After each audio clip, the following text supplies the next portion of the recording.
Good evening, and thank you for joining us tonight as we discuss if 2021 is the year to complete your practice transition. My name is Adam, Content Marketing Specialist with Henry Schein, and I'll be your moderator. There will be no live Q&A following tonight's presentation.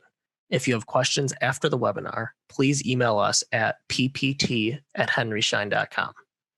Please make sure that your volume is up and any large applications are closed on your viewing device to ensure a smooth connection. This webinar is presented by Henry Schein Dental Business Institute, and no CE credits are being offered. Our speakers today are Dr. Thomas Snyder and Eileen Anderson. Dr. Snyder is the Senior Director of Henry Schein Professional Practice Transitions, and Eileen is a Professional Practice Transition Sales Consultant. Tom, over to you. Good evening, everybody. I'm Dr. Tom Snyder, Senior Director of Professional Practice Transitions, and I'm glad you're here to join us this evening. With me this evening is Miss Eileen Anderson, who will be talking about some of the topics that we're going to cover tonight. So we have a lot of ground to cover this evening. So let's just give you a quick overview of what we're going to talk about. First, we're going to review the impact of the pandemic on your practice transition plans. Next, Eileen will update you on practice values and how 2020 practice valuations will be prepared. Eileen will also update you on bank financing for practice sales and the impact of PPP loans on practice sales. And then I will finish up by understanding why using a practice broker may be beneficial and understanding the essential components of a practice purchase agreement and the impact of tax allocation matters. So let's talk a little bit about the pandemic's impact on the dental economy. Those who have heard me speak before, maybe a few months ago, I referenced the American Dental Association's Health Policy Institute survey. They've been conducting this survey since early March of this year, and every 2 weeks it's conducted. We have thousands of dentists across the country responding, and there's a lot of useful information. So I'm going to give you the most up-to-date info that I've got. This information was compiled through October 19th, so it's pretty recent. So we're going to break it into several categories. First is recovery. 99% of dental practices are now open, but fewer dentists reported business as usual in terms of patient volume. Patient volume was estimated at 78% of pre-COVID levels, a slight decline compared to previous weeks. Now, for previous weeks, probably a good 4 to 6 weeks, we were at about 80 to 81%. And what that means, it's like a ceiling. That's the maximum volume that we could see. Now, of course, that's an average. So there are a lot of practices in this country are doing better than they did in 2019. And unfortunately, there are others that aren't doing as well. But one thing we noticed is the first time in about 2 months where we saw the number go in a more negative direction, only by 2%. Don't be alarmed, but it's just a trend, and we'll see how things progress. Also, staffing was at 91% of pre-COVID levels, which is a slight decline over prior weeks. It hadn't been as high as 95%. So it may have an implication of a little bit of a quarter Q4 slowdown. We'll have to see how that plays out. Now, the next area is something that they just really decided to look at. And what they did is compared urban and rural practices and their recovery. And what they found was that the recovery was not being felt equally by all dentists. Dentists practicing in the 20 largest cities reported lower patient volume than those in rural areas or smaller towns. So that was a significant finding. And it'll be interesting how you compare yourself with where you're practicing, whether that's true or not for you. Consumer sentiment is another metric that they've been tracking for several months. And they've been working with a consumer agency called Egregious, and they do a lot of consumer satisfaction surveys. And what they found was that they surveyed people who had been visiting the dentist a year prior to COVID, regular patients. They found that 80% of them were either comfortable going to or already have been to the dentist during the pandemic. And the balance was a mix of those who need further assurances, another 6% of patients, whether it's from a public health authority or the government, or they'll come back to the dentist. However, the other 14% are not interested in going to the dentist until we have a vaccine, which hopefully we will very soon, sometime in 2021, as well as a cure. Another interesting statistic was that the majority of Americans believe it is safer now to visit the dentist than it was back in April. So that shows that the dental profession has done a very good job in public relations and consumer awareness and education, letting people know it's okay to go to the dentist. Now we're going to look at some information that came from a panel survey as of October 5th. And there was a question asked about future financial sustainability considerations, meaning if your patient volume did not increase by the end of this year, what would you do to maintain financial stability in 2021? So some of the actions that were reported back were the following. 56% of the doctors said they would increase their fees. Another 27% will consider changing their dental supplier and or lab. Another 25% will disenroll from dental benefit plans. 23% will borrow more money from a bank. Here's some significant statistics. 21% will likely sell their practice. 16%, will likely retire. And 8% said they would consider joining a DSO or a large group practice. Another significant question that was asked were dentists over the age of 65. And the question was, if you weren't at the level that you were in 2019, what action would you take? And in this age group of 65 or older dentists, 40% said they would likely retire. Now, when you look at that bar on the left with the blue arrow pointing down, you see that number. That number is 33,000 dentists. So it's quite a large number. So we'll see how the end of the year finishes out and to see if doctors in that age group will take a more aggressive plan of pushing their transition plan up sooner than later. Now, another interesting trend that's been going on, which does have an impact on practice values, which Eileen will talk about in a few minutes, that we see in this bar. If we look at 2012, way on the left, you'll note the light blue bar were dental graduates. And back in 2012, we were producing about 5,200 dental graduates. However, the dark blue bar, aside of that, shows less than 2,000 dentists surrendered their licenses. If we fast forward to 2018, which is the third bar, we'll notice that the number of dental graduates has increased to about 6,200. The number of retirees has risen to about 4,800, so we're still not there. Now, what does that mean? If you took economics back in the day when you went to college or university, microeconomic theory, supply and demand. So for a long, long time, we've had more of what we call a seller's market because we had a lot more buyers.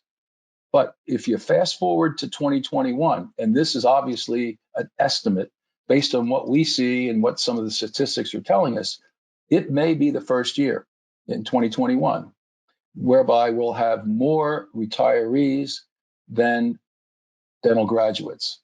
And it's only a guess, but based on what we see in our business and from what some of the statistics are telling us, it would not surprise me. What does that mean?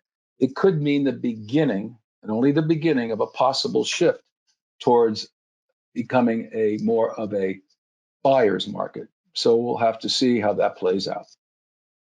Another important statistic to be aware of is that solo practice has been in a steady decline.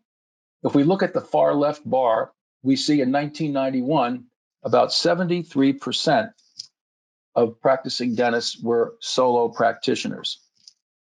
2012, we were about 58%, and 2017, around 50%. So that represents, from 1991 to 2017, a 32% decline in solo practitioners. So obviously, for you doctors who are solo practitioners, this is important for you to understand because the next slide is something of a concern. In surveying dental graduates, the ADA found in one of their recent studies about a year and a half ago, where they asked doctors under the age of 35 what their preferences would be for practice type. Only 1 in 5 reported that they wanted to be a solo practitioner. So if you start looking at the fact that we have 33,000 dentists who are over the age of 65, and I would venture a guess that a good majority of them are probably solo practitioners, you have to think long and hard about what plans you're going to make relative to the successful sale of your practice. It just makes it a little more challenging, but at least you're aware of this so you can do proper planning. Another important stat of our recent dental grads, our new generation, so to speak, of dental grads, is that they're more likely to seek employment in large groups than they were about 10 years ago. And we also know that recent grads prefer to practice and live in urban and suburban areas versus small towns and rural areas. So we have seen, obviously, a lot more competition for practices in urban markets, which has historically resulted in higher practice values. Again, supply and demand. Young doctors want to live in those areas. We have less sellers out there up until now.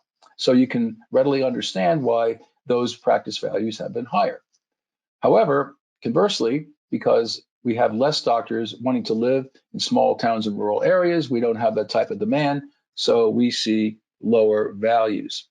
So what's going to be interesting is to look at the trend for overall practice values in 2021. Will there be a decline? I think it's going to be based on where you're practicing, and how you rebounded will determine how things look for the future. Again, we don't look at this as a permanent change. I think by 2022, things should get back to normal. But 2021 may be more of a crossover year for some of you. So that leads me to set the stage for, given the fact that we're talking about this, now that you kind of know where we are with the environment, with the effect of the pandemic, will you be selling your practice in 2021? So now I'd like to turn it over for a while to Miss Eileen Anderson. Eileen is responsible for reviewing the majority of the valuations that we do in our company. She's highly qualified, and she looks forward to sharing some information with you. Thank you. Thank you, Tom. Let's explore what your practices were. Practice valuation landscape pre-pandemic. Pre-pandemic, it had been a seller's market for some time. Our experience has been, on average, that practices were being valued at 60 to 85% of prior year gross revenues, i.e. collections, location and profitability being the major factors driving value. Pre-pandemic, we used 4 years of financial data and 3 different valuation methodologies to value practices. The widespread closures, along with the uncertainty of the long-term impact on dental practices due to the pandemic, will be taken into consideration in our valuations going forward. We will use data from 2020 and 2019, like the number of days open and closed, how a practice is recovered or not in the last quarter of 2020, and the average overhead to establish projected revenues for 2021. We anticipate using a discounted cash flow to allow for better modeling of fluctuations and unknowns due to the pandemic. We may also weight our methods differently, as the market method may be less representative going forward, at least for a little while. We do expect that the geographic location will play a bigger role in values, as some areas are closed for a longer period of time and are recovering more slowly. We expect that we may continue to see deal structures being modified to consider for the unknowns of the pandemic. For example, inclusion of earnouts to share the risk between buyer and seller. We've already seen the dental service organizations pull back, reduce their offers, and increase equity stakes to share that risk as well. We use 3 common valuation approaches: a market method, what are practices in the area selling for, an income method, valuing the future cash flows of a practice, and the asset method, which values the tangible assets of a practice, such as furnishings, dental equipment, supplies, along with the intangible assets of the practice, such as a phone number, website, and goodwill. Selling your dental practice is a complicated process with multiple steps. We start at the top with the practice valuation. A valuation helps a doctor set an asking price, provides insight into the value of the components of the practice, tangible assets and intangible assets. This allows a doctor to work with their tax professional to understand the tax ramifications of selling their practice. A qualified broker supports the entire process from finding a buyer, negotiating an offer to purchase, helping the buyer find financing, managing the sale of real estate, or supporting an owner in leasing the facility or working with a landlord for lease assignment. They also support due diligence, documentation, as well as all the closing activities. Having a broker allows an owning dentist to focus on running their practice, while the broker supports and moves the transaction from beginning to closing. Let's take a look at the changing lender landscape. The financing landscape has changed as a result of the pandemic. Dental practices are low-risk loans, and that has not changed, but the overall lending environment has tightened up. We are seeing lenders ask for or sticking to higher liquidity requirements. This is the cash in the bank, not including retirement accounts, that a buyer needs. Lenders are looking closely at the practice's recovery if they were closed. Each bank is looking at recovery differently. Some want the practice production to be 85 to 90% of the prior year, same months. Others are looking for 75 to 85% of average production from prior year or earlier in 2020. All lenders are asking for more financial data. Many lenders have limited their loan value to 80 to 85% of prior year collections, including working capital. It has been our experience that deals are taking longer to approve, which makes sense if they're looking at significantly more data. We are seeing some post-sale escrows, as we discussed earlier, to share the unknown risks of COVID going forward. The good news is financing is available, and while it may take longer and require more data, dental practices are still considered low risk. A significant number of dental practices took out the PPP loan. These loans can complicate the sale of a dental practice. The key is communication with your lender to ensure that you take the appropriate steps to preserve the ability to have the loan forgiven. New guidance was released by the SBA on October 2nd, which outlined a process to help businesses that were selling prior to forgiveness being approved by the SBA. We have provided a quick summary of the process. The application for forgiveness has to be submitted. You need to request approval from your lender. This usually requires a copy of the asset purchase sale agreement or sales documents and takes some time. The amount of the PPP loan is placed in escrow with the lending bank until SBA has provided forgiveness. This is an outline of the process, but for specifics, you should contact your lender. The one thing to remember is this is an extra step and it may take a little bit longer. So you need to start earlier than you would have had in the past. Tom, I want to turn it back over to you to talk about the specifics of using a broker to help transition your practice. Thanks, Eileen. That was a great update and synopsis. So let's talk a little bit about benefits of using a broker. As many of you know, that's the business that we're in, not only valuing practices, but helping doctors sell their businesses. So let's talk about using a broker. Many practice sales are completed without a broker. We're told by many of the lenders that it's about a 50-50 split. 50% of dental transactions are done with a broker and 50% are done without a broker. So for those who don't use a broker, might it be the cost involved in using a broker?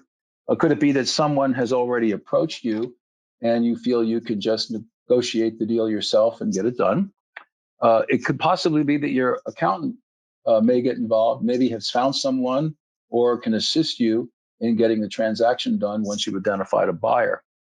Nonetheless, we find, and obviously because we've been doing this for many years, that oftentimes when you do things on your own, there may be some oversights that could be costly to you, whether it's something related to a tax allocation, it could be not properly dealing with your accounts receivable and getting a fair discounting for those. It also could be a lot of time and effort. So those are things you always have to consider whether or not you wish to retain a dental broker. Brokers are charged with getting the deal done because obviously a broker doesn't get paid until they get the deal done. So there's obviously a financial incentive. They want to get your deal to the table and get paid their commission. And oftentimes, timing could be an issue. If you have a short timeline, you may want to use a broker because a broker can maybe accelerate this. And we've seen a lot of this activity, particularly this year with COVID, where a number of doctors just wanted not to return to their practice or wanted to get out of their practice within the next 6 months to a year. So a broker could really accelerate your plans for you to finish your transition plan. So in the end, it's like anything else. You have to measure in your own mind, is the cost of using a broker worth the benefit of having a broker? Some of the things that a broker essentially must obviously do is, number one, maintain your confidentiality. How many times do our brokers talk to doctors in the evenings and weekends on cell phones because they don't want to be contacted at the office? And it's obvious, because if they are, then their staff might find out that they're thinking of selling their practice, and that could create some issues, and maybe some people might want to leave and just create some undue stress. So also, and this really is more appropriate for a specialist, you really have to be confidential, because clearly you don't want any in your referral network to know you're considering a transition. And many of you who work with Henry Schein have an FSC, and it's important to know that we do maintain confidentiality unless you want your FSC to know. So we take this very seriously, as all brokers do. Obviously, brokers have something to offer for the fees that they get paid. And one of them is an inventory of qualified purchasers. All brokers have websites, and purchasers will look at anybody's website. Purchasers don't have an allegiance to a broker. All they really want is to find a practice that meets their goals. So they'll talk to maybe 5 or 6 brokers in a particular market to see what they've got listed, to see if they could purchase one of those practices. So also, having qualified purchasers, the broker's going to know how many years the doctor's been out, how productive they are. Many times they're pre-qualified by a lender, so they know they're credit worthy. So these are the kinds of things brokers can do to assist you in getting that purchaser to be your successor. Obviously, to that end, all brokers have strong relationships with lenders, some on a national basis, some on a regional basis. It also helps when a buyer can have a loan package assisted by a broker, because to do them on your own could be very time consuming. Mistakes could be made. So experienced brokers can help the borrowers with those loan packages. And more importantly, you want to have a broker who has experience. And particularly now, as Eileen referenced, the deal structures are being modified. We don't have time to get into all the variations on the theme, but trust me, there are a lot of changes, whether it's something as simple as dealing with an escrow for a PPP loan, or a doctor feels he or she should get more for their practice. They're going to rebound in 2021. Do we consider other strategies to try to get them additional funds? All those types of things have to be taken into the equation, and brokers can help you do that.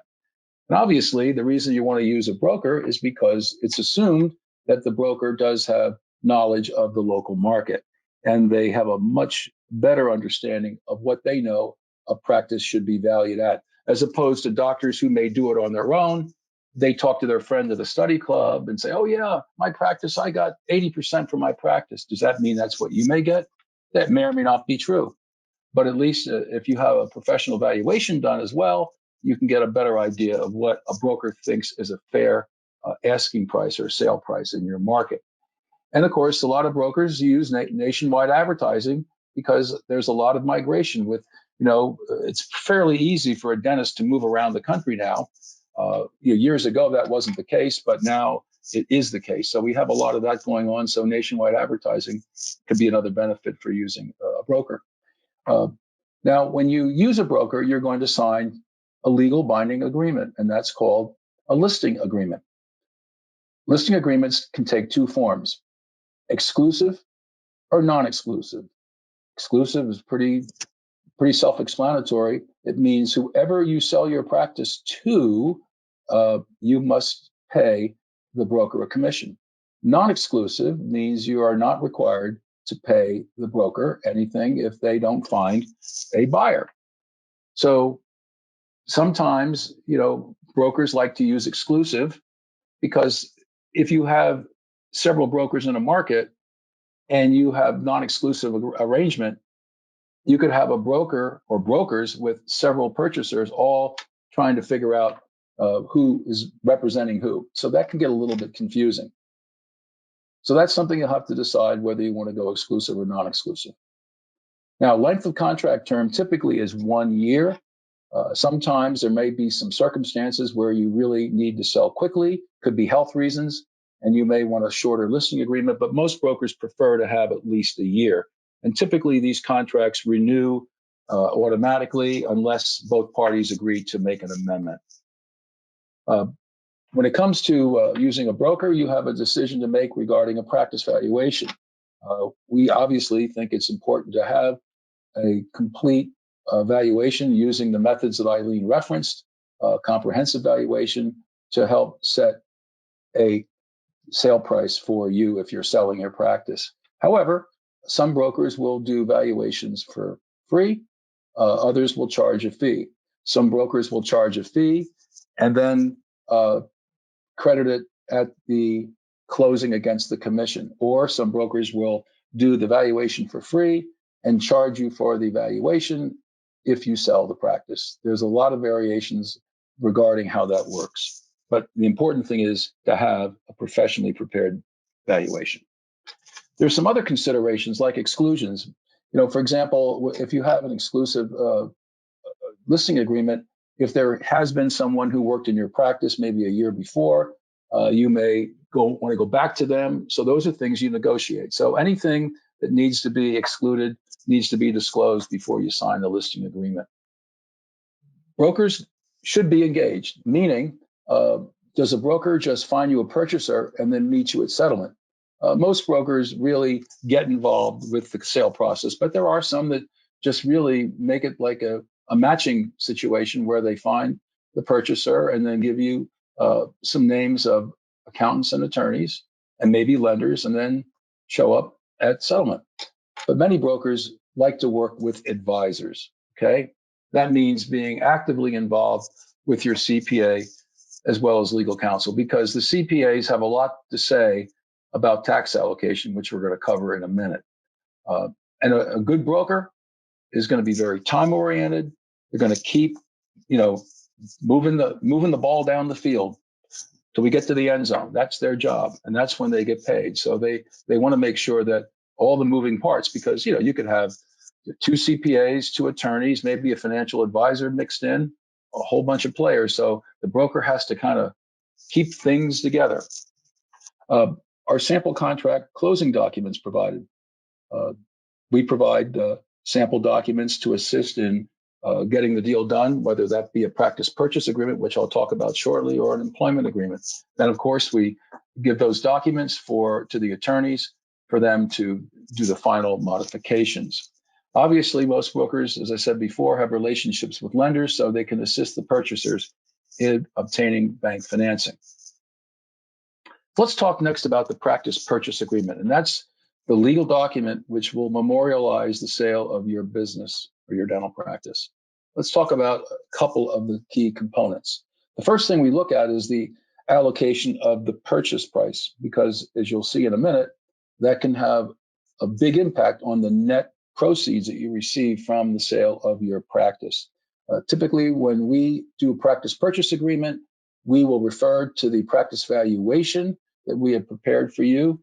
That will have a breakout of the tangible assets, including the equipment, technology, and inventory. And then the balance of that, for the most part, is going to be goodwill with some allocation to a restrictive covenant.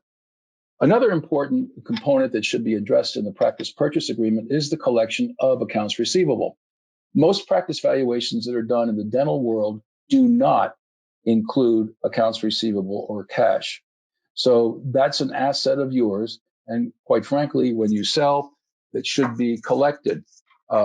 Oftentimes, the buyers will collect for the seller, withholding a percentage for collection costs, and that's always negotiable. Sometimes it may be for no percentage for 30 to 60 days, or it may be for a small percentage from day one. But those are things that have to be negotiated.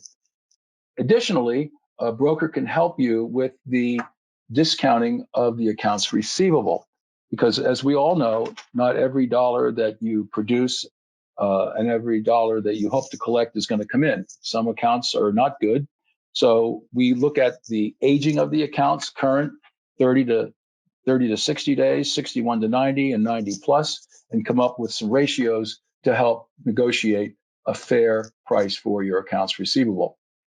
A practice purchase agreement will also handle the disposition of any credit balances. So if patients have to be paid for things that weren't done, that has to be taken into consideration. What about work in progress? Obviously, if the doctor is going to remain for a limited time to complete a clinical procedure, that needs to be addressed and listed specifically. If there is a concern about remakes and redos, that needs to be dealt with. And typically, it usually is for a 1 year post-treatment period. But again, those things need to be negotiated. And is the seller remaining, or is the buyer going to perform those services? And so how is that going to be handled? Sometimes there's escrow accounts. But again, this just gives you an idea. There's a lot of components to this document. How about your dental staff? Are there any unused staff vacations, any fringe benefits that need to be dealt with? Because obviously we have a new buyer and there may be some holdover that has to be taken care of at settlement. How about family care for you and your members of your family? Usually we look up to 10 to 15 family members that can be treated either at no fee or a reduced fee. Again, I mentioned this before. Are there any contingencies? Are there anything that may have been uncovered during this process of getting ready to buy the practice that make the buyer and their advisors concerned? So if that's the case, you have to make a contingency, you have to monetize it, put a dollar value on it, and that has to be part of the agreement. Also, is there going to be post-sale seller employment? And if so, how long? And what is the compensation that needs to be rendered? We also like to address in the agreement the communication to the patients. How will it be done? Is it going to be a letter? And if so, it's typically a joint letter, and typically we split the cost 50-50. And we also advocate mailed at the closing, not before. We've seen situations where doctors have sent out communication to their patients, and for some unknown reason, the deal falls apart at the table and it does not happen. Now, the word's out that you sold your practice and not even to the right person because that purchaser is not going through. That could be pretty messy, to say the least.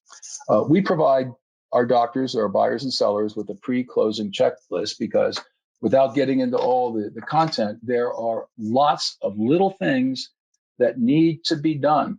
And so our job as brokers is to walk you through it to make sure that all these things are handled so that when you go to closing, you're not negotiating these items, at 10 of 5 on a Friday afternoon, waiting for the wire transfer.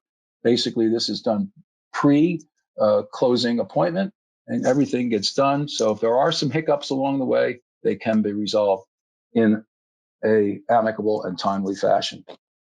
So in closing, let's talk a little bit about tax allocation, because obviously when you sell your business, you have to pay taxes on that sale. Most practice sales are what we call asset sales. And by that, I mean, we're going to sell your tangible assets, which are your dental equipment, inventory, technology, and perhaps leaseholds. Your intangible assets, predominantly the allocation will go to goodwill. There is a small allocation to restrictive covenant, to patient list, and in some cases, a phone number can be a very critical asset that needs to be allocated to. So when we're looking at an asset sale, obviously the majority of sales that we see in asset sales, the majority of the allocation is goodwill.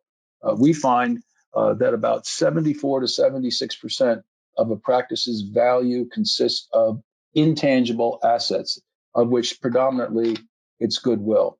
The balance of that percentage is about 24 to 26, and that will be intangible assets, which is your equipment and supplies. That's going to be taxed as ordinary income. Now, I mentioned restrictive covenant. Restrictive covenant many years ago was considered a capital gain, but that was reclassified in many tax acts prior. It's now ordinary income. So there's not usually a large allocation for that. And obviously, if there's going to be any deferred compensation where the doctor is getting paid part of the sale price in some type of a deferred comp, that's going to be considered ordinary income. The patient list is also considered a capital gains item. Now, in some instances, the purchaser's advisors want to pay part of the sale price in a consulting agreement. Well, it's a good deal for the purchaser because they're getting a complete write-off in the year they're paying that consulting agreement to you. But for you as the seller, it's taxed as ordinary income. And leaseholds are taxed as ordinary income. And depreciation recapture is basically a situation where you purchase equipment, and let's say you purchased it 2 years ago and you sold your practice in the third year, and you were going to allocate it over 7 years, it could cost you additional income. So that's something that we always tell our clients if they're going to be selling their practice and buying new equipment within a year or two of sale. You need to have a conversation with your advisor about the impact of depreciation recapture. Now, for the purchaser, obviously, again, you can see this is a give and take. It's a give and take between the CPAs of the seller and the purchaser. So obviously, the purchaser's advisors would like to get as many write-offs as they can in the shortest period they can. Obviously, if the majority of the sale is going to be goodwill, it's going to be allocated over 15 years. If it's dental equipment, technology, it's allocated over 5 to 7 years. You can use other depreciation methods to accelerate that, but that's up to the CPAs, the purchaser's CPA, to make that decision. The restrictive covenant, written over 15 years, written off over 15 years, and the patient list, 15 years. Finally, the consulting agreement, what I mentioned earlier, is a 1-year allocation. Leaseholds over the remaining term, and dental supplies over the year. So again, that was a non-accountant review of just the salient points. But as you can see, there's a lot of things that can go right and wrong in the sale of your practice. So tonight, we covered a lot of ground, and I certainly hope you found a lot of value in the thoughts that Eileen and I shared with you. Feel free to reach out to us if you have any questions, and that can be done. You can go to our website at www.henryscheinppt.com, and our toll-free number is 800-988-5674. So again, Eileen and I thank you very much for joining us this evening, and we wish you good luck and good fortune in the year ahead. Good night. Great information. Thank you, Tom and Eileen, for sharing your insights regarding practice transitions. And thank you, everyone, for attending tonight's webinar. As a reminder, if you have questions that we were unable to answer from the presentation, please email us at ppt@henryschein.com. Everyone attending will receive a link to view the recording of the presentation in the coming week via email. On behalf of Henry Schein, thank you for attending and have a great evening.